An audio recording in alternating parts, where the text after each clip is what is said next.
Hola a todos y bienvenidos al canal de OCE Formación. Soy Miguel Flórez y en este vídeo voy a resolver el supuesto número 4 del examen de técnicos de Hacienda de promoción interna celebrado el 22 de junio de 2024.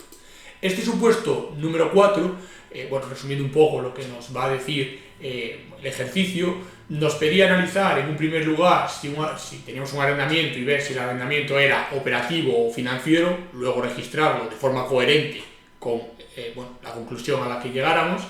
A continuación teníamos una serie de prestaciones de servicios relacionadas con el arrendamiento anterior, también una serie de gastos que además teníamos que periodificar y a veces con algunos cobros y pagos parciales. Además teníamos un sistema de bonificación a nuestros clientes, ¿vale? Por lo cual íbamos a aplicar conceptos de la RICAC 2021 y también de una BOICAC. Y bueno, este era un poco el resumen del supuesto. Como introducción. Pasamos a ver exactamente lo que nos decían y lo que nos pedían y analizar punto por punto la normativa que teníamos que aplicar para resolver cada uno de los apartados, ya que el supuesto venía estructurado en 15 apartados y nos pedían contabilizar los asientos relativos al año 2000X3 y el año 2000X4. Nos decía, la sociedad Navierasa se dedica al alquiler de yates de lujo, con periodos largos a empresas y magnates que desean disfrutar de la suficiente exclusividad y privacidad. Los alquileres se realizan en dos modalidades, con tripulación y sin tripulación. Los primeros normalmente por periodos más cortos y los segundos más largos. Nos dice, el tipo de interés de mercado para los años 2000X3 y 2000X4 es del 6%. Las operaciones que realiza durante los años 2000X4 y 2000X5 son, entre otras, las siguientes. El 1 de julio de 2000X3 formaliza una operación de alquiler de 3 yates de lujo con una empresa financiera propietaria de los mismos. El valor de mercado de los 3 es de 2.400.000 euros. La operación se formaliza mediante un alquiler a 2 años con opción de compra al finalizar este periodo. Vemos que tiene opción de compra, esto va a ser importante. En el apartado 2 nos dice, Navierasa abonará el alquiler mediante 4 cuotas semestrales de 300.000 euros cada una. Al finalizar el periodo de alquiler, tiene opción de compra sobre los yates, abonando 300.000 euros por cada yate adicional, o sea, por cada uno de los yates. La vida útil de estos yates se estima en 10 años y su valor de mercado al finalizar el periodo de alquiler es de 400.000 euros cada uno. Navierasa no tiene intención de ejercer la opción de compra en la fecha de formalización del contrato. Esto va a ser importante porque cuando analicemos el enunciado vamos a ver que lo lógico, ¿vale?, es que Navierasa ejerciera la opción de compra, es decir, vas a tener una opción de compra por 300.000 euros por unos yates cuyo valor de mercado es 400.000 euros. Lógico, en un mundo lógico sería, compro el yate por 300.000 euros y lo vendo por 400.000 euros. Sin embargo, el propio enunciado nos dice que no tiene la intención de ejercer la opción de compra. Claro, dándonos esta información, esto va a suponer una diferencia fundamental. Bueno, continúo leyéndonos lo que nos dice el enunciado. El 1 de julio abona por bancos la cuota correspondiente al alquiler de los yates. Los alquileres realizados hasta el 1 de octubre ascienden a 230.000 euros cobrados por bancos. Además, se han concedido bonos a los clientes por valor de 5.000 euros a descontar de alquileres a efectuar en el año 2000X4. Se espera que al menos un 80% de los clientes utilicen dichos bonos. Bueno, esto es lo que os comentaba de que en el sistema de ventas de esta empresa, pues existen estos bonos que son sistemas de fidelización de los clientes y que se regulan en la RICAC 2021 o se mencionan en varios artículos de la RICAC 2021, y también hay una BOICAC concreta que regula este tipo de sistemas de fidelización, bonos, vales, etc.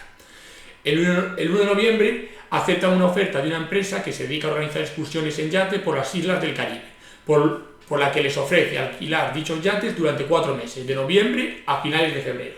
Noviembre, diciembre, enero y febrero, los 4 meses que nos menciona el enunciado. La empresa externa se hace cargo de todos los gastos, excepto una cobertura de un seguro adicional cuyo importe es de 8.000 euros y que se abona por bancos, con fecha 1 de noviembre para los 4 meses de duración del contrato. A continuación, el alquiler se fija en 180.000 euros, que se pagará el 60% al inicio del contrato, un 20% antes del 31 de diciembre y el resto al finalizar el contrato el 28 de febrero. Con fecha 1 de noviembre se recibe la transferencia. El punto 7 nos dice, al 31 de diciembre se recibe la transferencia correspondiente al segundo pago del alquiler de los yates del punto 5. Bueno, hemos visto que nos habla de que se alquilan unos yates y que el pago se hacía 60% en el momento del alquiler, 20% antes del 31 de diciembre o el propio 31 de diciembre y el resto al finalizar el contrato el 28 de febrero. Bueno, pues en el punto 7 se hace el pago que nos menciona en el punto 6 correspondiente al alquiler del punto 5. En relación con las operaciones del año 2000X4 nos dice lo siguiente: a fecha 1 de enero se abona la cuota correspondiente al alquiler de los yates y al arrendador. El 28 de febrero se recibe el último pago del alquiler de los yates y se recibe los mismos desde el Caribe, es decir, el último pago que quedaba pendiente del apartado 5 y 6, nos pagan y nos devuelven los yates. Bueno, nos entregan los yates y a fin de adecuados para la nueva entrada del servicio, la empresa comete unas obras de mantenimiento, pintura y puesta a punto de los yates por los que se abonan 20.000 euros. El 1 de julio abona por bancos la cuota semestral del alquiler de estos yates. Durante el año 2000X4 las ventas por alquiler de los yates ascienden a 680.000 euros. Titulares de esos bonos, esos vales de descuentos por valor de 3.500 euros los ejercen y se da por perdido el resto, ¿vale? Vamos a ver cómo tenemos que contabilizar esto. Y este año se generan bonos por valor de 7.300 euros en el punto 13. En el punto 14 nos dice: ante el positivo resultado de los yates decide ejercer la opción de compra sobre 2 de ellos, por lo que abonará al proveedor 600.000 euros el 1 de enero de 2000X5 junto con el arrendamiento correspondiente al segundo semestre de 2000X4. Vale. El segundo semestre de 2000, aquí hay un punto que no es congruente. El segundo semestre, el pago del segundo semestre del año X4 no se tiene que abonar el 1 de enero del 2000X5. Si os recordáis del principio del enunciado, los barcos se alquilaban el 1 de julio, se pagaba la primera cuota, eran cuotas prepagables. La segunda cuota se pagaba el 31 de diciembre del X3, la tercera cuota se pagaba el 1 de julio, o sea, del 1 de julio del X4, y la última cuota se pagaría ya el 31 de julio del X5, o el 1 de enero del X5, con lo cual, en este caso sería ya la última cuota, la cuarta, la que se paga a finales de 2000X4, no la correspondiente, bueno, al último semestre de del año 2X4. En cualquier caso, en ese momento ejerce la opción de compra, pero va a ser ya en enero del X5. Vamos a ver que aquí ha cambiado de idea, sí que va a ejercer la opción de compra, pero este asiento ya correspondería al año X5, por lo que nos dice el propio enunciado, y solo nos pide los asientos del año X3 y X4, por lo tanto no tendríamos que ni siquiera plantear este asiento de la compra final que se hace por los yates. En el punto 15 nos dice: además, ha puesto en marcha un sistema de bonos que otorga la posibilidad de hacer un total de 20 viajes pagando 2.500 euros por bono. Durante el año se han vendido 30 de estos bonos, o sea, 30 por 2.500, y de los viajes totales que se pueden hacer, se han disfrutado o se han utilizado los que han comprado estos bonos 500 viajes. Bueno, vamos a ver cómo tenemos que resolver este supuesto. Bueno, lo que nos pide, como os decía, nos dice: anotaciones contables de la sociedad Navierasa que se deduzcan de la información suministrada para los años 2X3 y 2X4. En la resolución se debe tener en cuenta lo siguiente: en caso de que el opositor estime que no es necesario hacer ninguna anotación contable en un punto, debe hacerlo constar. En la respuesta deben identificarse las cuentas de cargo y abono y no deben tenerse en cuenta las implicaciones fiscales. Bueno, el enunciado nos dice, como os decía antes, que que existe una opción de compra, pero que no va a ejercerse. Por lo tanto, como nos dice que no va a ejercerse, vamos a mirar si por alguna de las otras causas estaríamos ante un arrendamiento financiero, que sería que el tiempo del arrendamiento coincidiera con la vida útil del activo, que no es el caso, ya que el arrendamiento dura 2 años y la vida útil de los yates es 10 años, o si el valor actual de los pagos mínimos coincide con el valor razonable de los yates. En este caso, los pagos mínimos son 4 pagos de 300.000 euros, lo cual, porque en principio no se van a ejercer las opciones de compra, entonces los pagos que se tienen que hacer sí o sí y que está comprometida la empresa son esos 300.000 euros por 4, que bueno, simplemente a primera vista ya nos da menos de 1.200.000, los yates valen 2.400.000, por lo tanto no se cubre el valor, no está correlacionado el valor actual de los pagos mínimos con el valor razonable de los yates. Y estaríamos ante un arrendamiento operativo, porque el enunciado nos menciona que no va a ejercerse la opción de compra, nos dice directamente que la empresa no considera que vaya a ejercerse la opción de compra. Por lo tanto, en función de la información que nos da el enunciado, contabilizaríamos, por lo tanto, un arrendamiento operativo, que sería simplemente hacer este asiento de 300.000 por el primer pago de la cuota, bueno, corresponde a los puntos 1, 2 y 3, 300.000, arrendamientos y cánones, a bancos 300.000. A continuación, por los alquileres cobrados, es el punto que os indicaba que teníamos que ver la RICAC 2021 y también esta BOICAC 98 del año 2014. Como vemos, esta BOICAC nos dice sobre el adecuado tratamiento contable de un programa de fidelización de clientes mediante la entrega de vales regalos y puntos canjeables por descuentos en ventas futuras. Bueno, os he abreviado un poco lo que nos dice porque es bastante larga y tampoco nos interesa demasiado, simplemente que veáis algunas menciones que hace, que tenemos que analizar las obligaciones que asume la empresa con sus clientes, ya que tú cuando se dan este tipo de programas te estás comprometiendo. Primero prestas el servicio por el cual se genera ese bono, pero además, como se ha generado ese bono, o ese vale, programa de fidelización, podemos llamarlo de varias formas, vas a tener una obligación futura con tus clientes. Es a lo que se refiere a que os he subrayado esas dos partes claves de que la empresa asume varias obligaciones. Primero, la que está prestando en ese momento y esa obligación futura de pues, un descuento a futuro o prestar servicios gratuitos en el futuro, etc. Y en esta BOICAC, os pongo aquí en rojo, nos reflexiona lo siguiente. Nos dice, los vales regalos que se entregan por la empresa en el momento de realizar la venta del producto y los puntos canjeables por descuentos en ventas o prestaciones de servicios futuros constituyen para el cliente el medio de pago que en el futuro aceptará la empresa a cambio de las correspondientes entregas de bienes o prestaciones de servicios. Circunstancia que pone de manifiesto el nacimiento de un pasivo en el momento inicial, que se dará de baja cuando el cliente, en ejercicio del derecho recibido, exija a la empresa el cumplimiento de la citada obligación. Es decir, cuando al hacer una venta a un cliente por un importe, imaginemos 10.000 euros, ese cliente genera un derecho, por ejemplo, de recibir un descuento de 100 euros en el futuro. Claro, se están generando dos cosas. Por un lado, estoy haciendo una venta, pero se está generando ese derecho futuro del cliente de recibir un descuento de 100 euros, que es este pasivo del que nos habla aquí la BOICAC, que nos dice que vamos a tener que dar de alta y que daremos de baja cuando el cliente ejerza ese derecho a, a obtener ese descuento. Y termina diciendo esta BOICAC que en consecuencia y en respuesta a la duda planteada, que era sobre este tipo de sistemas de fidelización, si dichos contratos contienen de manera implícita varios acuerdos u obligaciones de cumplimiento a ejercer en diferentes momentos, en este caso pues la primera obligación es entregarte la mercancía o la prestación del servicio que estás contratando. Y la segunda obligación va a ser aplicarte ese descuento o darte ese bono o ese vale gratis en el futuro. Vale, pues nos dice que se deberá asignar el importe total cobrado que se recibe en proporción al valor razonable de estas obligaciones. Y nos dice, por lo tanto, que vamos a reconocer el correspondiente pasivo en la medida que, de acuerdo con las normas de registro y valoración aplicables a la entrega de bienes y a la prestación de servicio, no se hubieran cumplido los requisitos para contabilizar el correspondiente ingreso. Es decir, si yo estoy cobrando una cantidad de 10.000 euros, pero eso implica entregar unos bienes y además que en el futuro te haga un descuento, esos 10.000 euros los estoy cobrando por dos cosas, por la entrega de bienes y por ese descuento futuro. Y tengo que repartir lo que estoy cobrando entre esos dos conceptos, es lo que me dice, entre el servicio que entrego y ese servicio que voy a tener que prestar en el futuro, dando de alta el correspondiente pasivo. También nos dice que cuando esta obligación, por ejemplo estos vales, tienen un tiempo para canjearse, que es el corto plazo, podemos obviar, y si consideramos que el efecto financiero no es significativo, pues no tener en cuenta ese efecto financiero y no aplicar ningún tipo de descuento.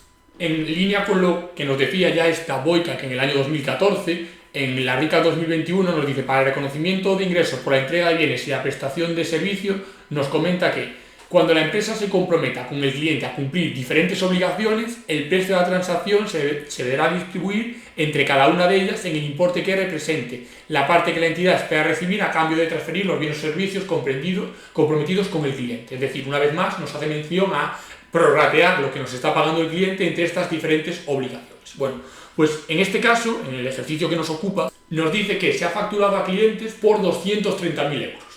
¿Qué pasa? Que a esos clientes que se les ha facturado se les han dado bonos por valor de 5.000 euros, que son descuentos a futuro que van a poder aplicar en futuros alquileres del barco. Por lo tanto, la empresa se está comprometiendo a dos cosas, es justo lo que establecía esta BOICAC. Como os digo siempre, en el examen evidentemente no tenéis que poner toda esta explicación, ni todo este razonamiento, ni toda esta normativa. Con hacer el asiento es suficiente. Simplemente yo os lo explico para saber, para que sepáis de dónde viene este asiento, el desarrollo y cómo lo tenemos que resolver. Bueno, aquí tenemos dos obligaciones como os he explicado. Una, pues la prestación del servicio, en este caso los alquileres de yates que les hemos hecho a los clientes, y dos, los descuentos que nos hemos comprometido a hacerles a futuro. Al final ellos han pagado una cantidad y en el futuro van a tener derecho a esos descuentos por 5.000 euros. ¿Qué pasa? Que el propio enunciado nos dice que se espera que la empresa, en base a su conocimiento, espera que solo un 80% de esos bonos se canjeen. ¿Por qué? Porque muchos clientes, pues igual están de vacaciones, imaginaros un extranjero viene de vacaciones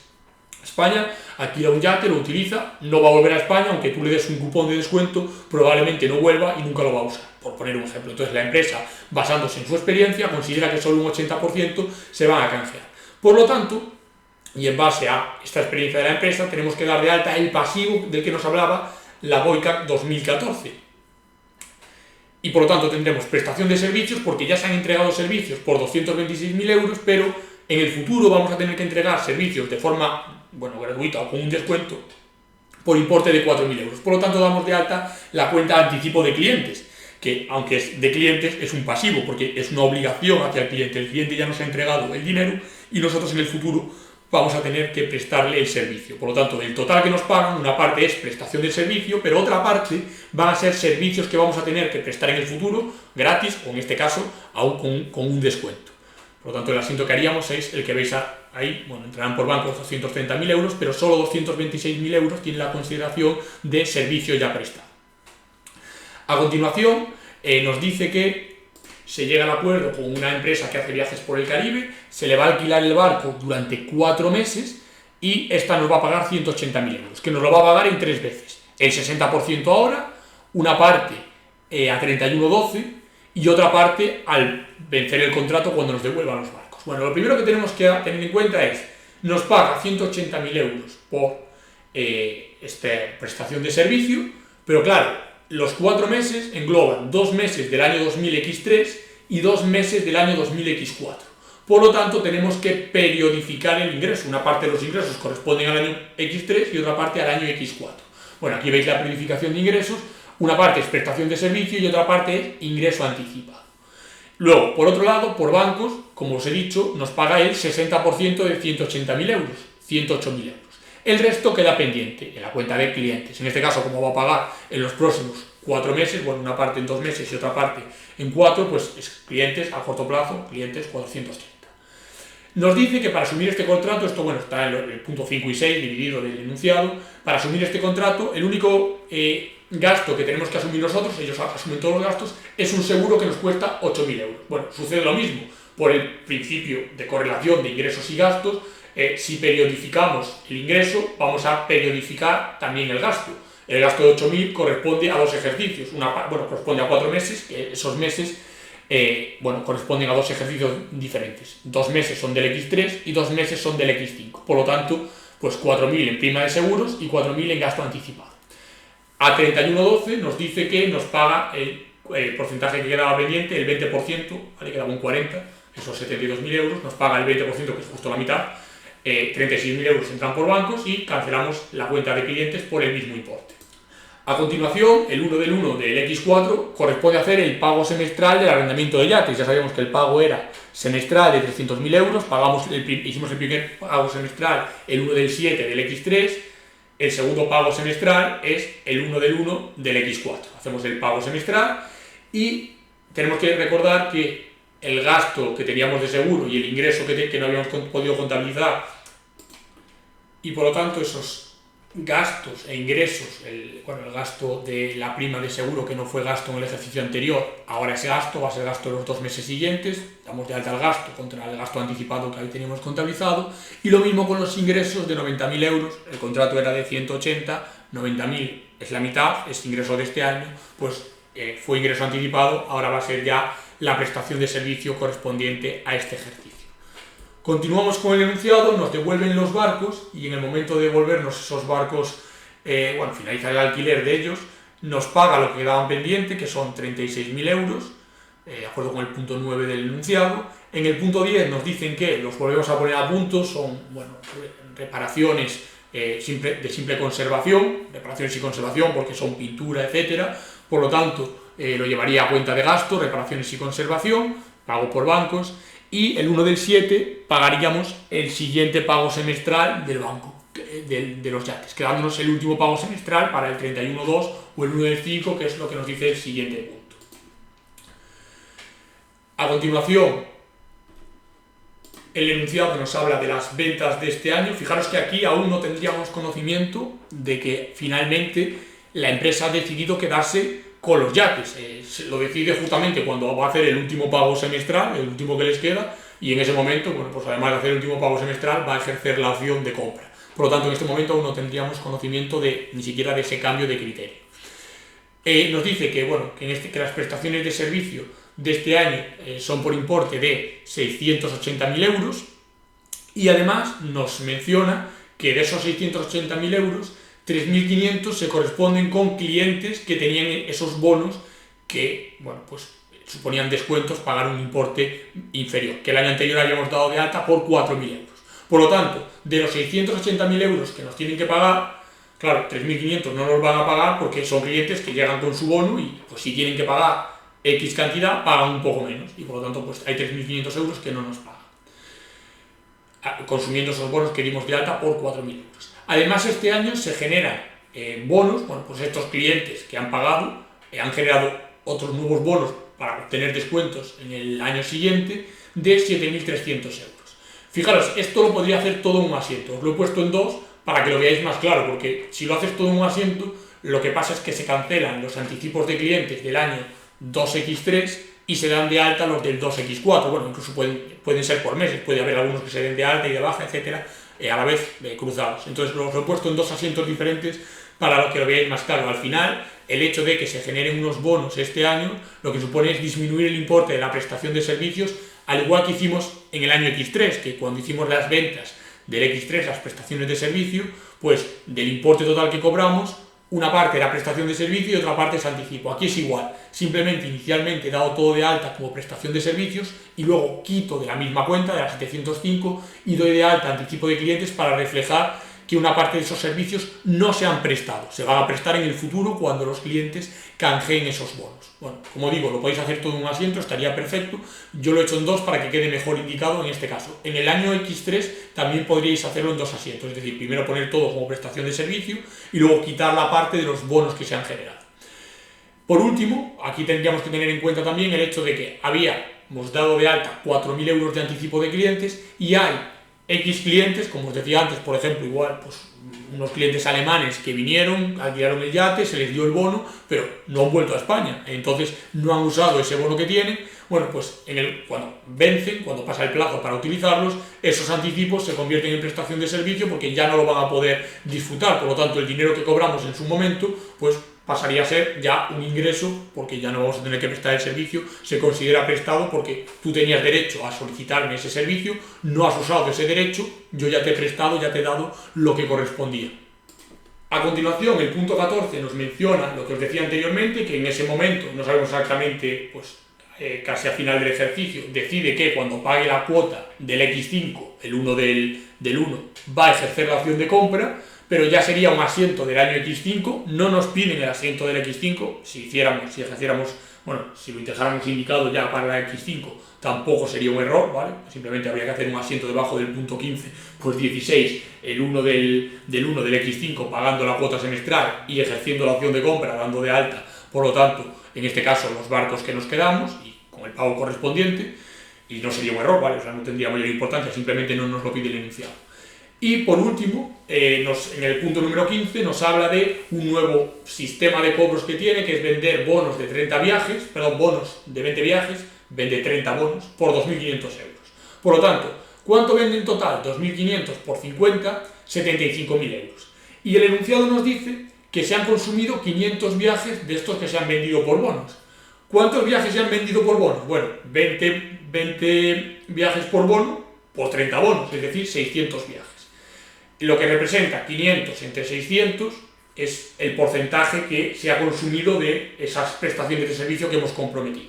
Multiplicamos por 75.000 y nos da que eso es la prestación de servicio que hemos efectuado. El resto serán anticipos de clientes que van a tener derecho a decirnos el año que viene: oye, yo tengo aún me quedan viajes en mi bono, quiero consumirlos. Por lo tanto, anticipo de clientes. 75.000 cobro por bancos, 62.500 prestación de servicio y 12.500 anticipo de clientes.